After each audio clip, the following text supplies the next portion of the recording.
Hello beautiful people, hello Afro Diaspora. My gratitude is overflowing because of my new subscribers for joining the journey. Thank you, dankjewel, grantangi for subscribing to my channel. Welcome back book lovers, I am Makira Daniels and today I wanted to take a moment to share some exciting updates on the books I'm currently reading. As well as those that are next in line on my reading list. So why don't you just grab your favorite reading nook and let's jump right into it. The first book I want to talk about is that of Joseph de Bologne, also known as Le Chevallier. He was born on December 25th, 1745. He was a remarkable figure in the 18th century Europe. He was the son of a wealthy plantation owner and an enslaved woman of African descent. He was known for his exceptional skills on the violin.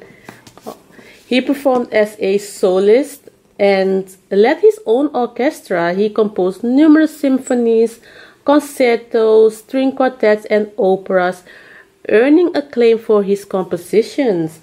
Well, I didn't like the title. I have a problem with the title, Black Mozart. He and Mozart, they were contemporaries, but his career was already established when Mozart came to the scene, came to the classical music scene. But hey, I think the title is probably chosen to get more sales. But yeah, he is nothing like Mozart. In fact, it is said that Mozart copied his music. If you are interested in his story, go check the video out I did about him. I did a in-depth video about Joseph de Bologne, also known as Chevalier de Saint George. So beautiful people, the second book I want to talk about is African Europeans, An Untold History from Olivette Otele. I hope I'm pronouncing her name correct.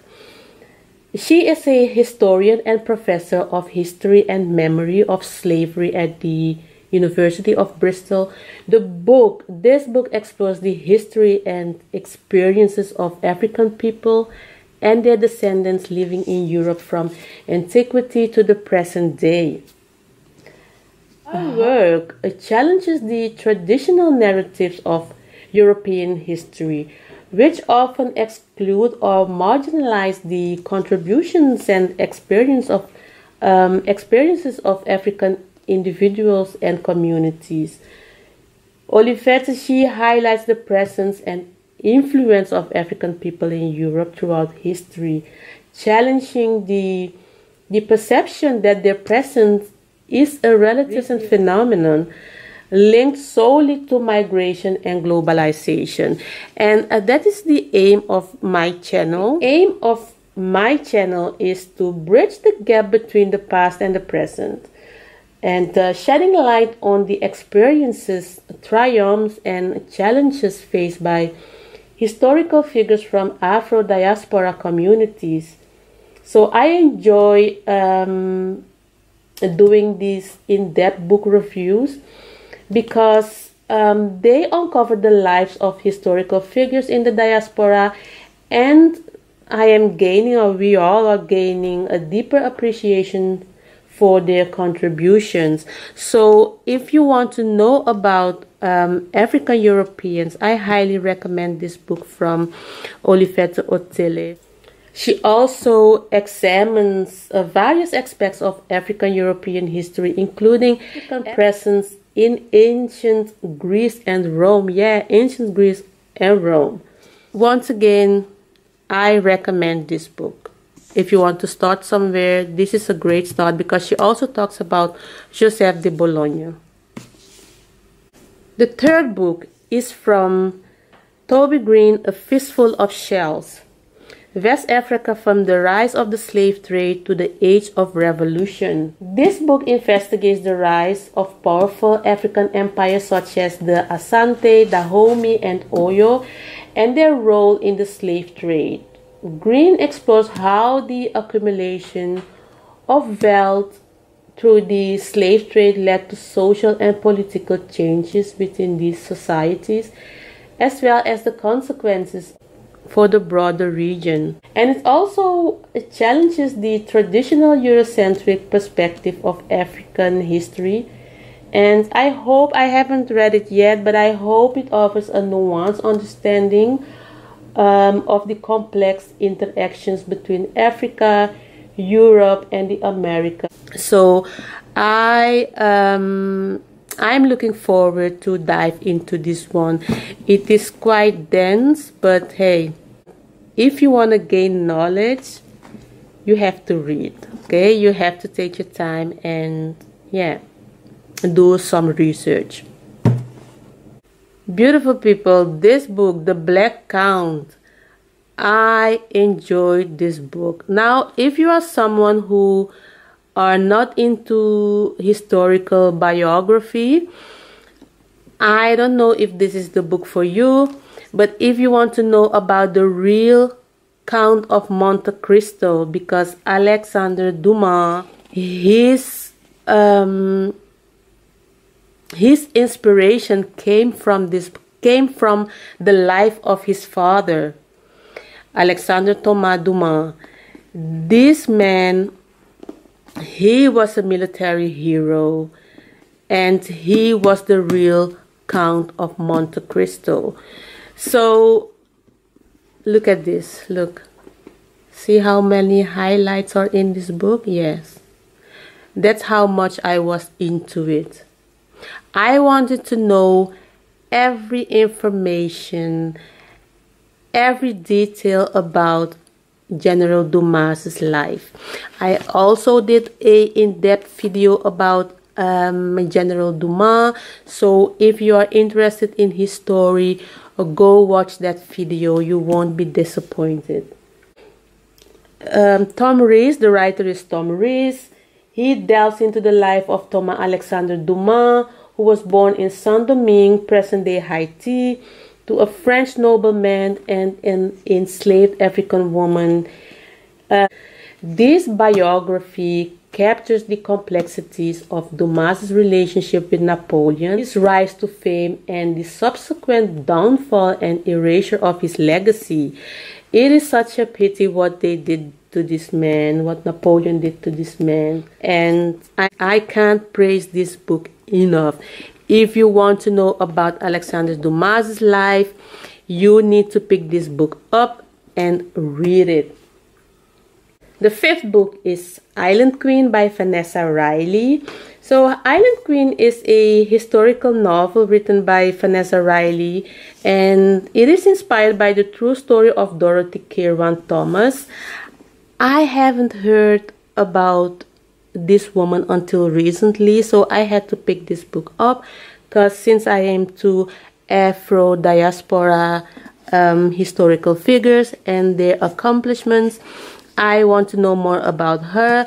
I haven't read it yet, but I am so excited to dive into her story. The book takes reader on a captivating journey through the life of a remarkable woman who defied societal norms and rose from slavery to become a wealthy and influential businesswoman in the 18th century Caribbean. So yeah, let's read what it says.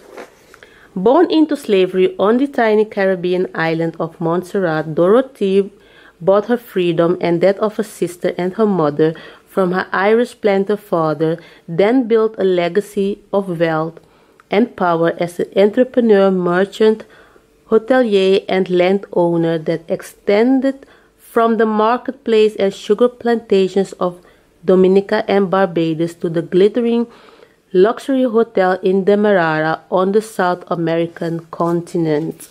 Wow. Wow. So looking forward to dive into this story. The fifth book is from Karla Cooney, and it's titled When Women Ruled the World, and it's about 6 queens of Egypt. And the book explores the lives and reigns of 6 powerful female pharaohs from ancient Egypt. And I think she will provide us with a deeper understanding of the political and cultural context in which these queens ruled. The sixth book on my list is about Queen Nanny, the mother of us all, leader of the Windward Jamaican Maroons.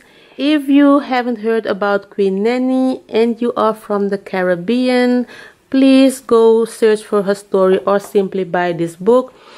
Her story is similar as the story of Harriet Tubman.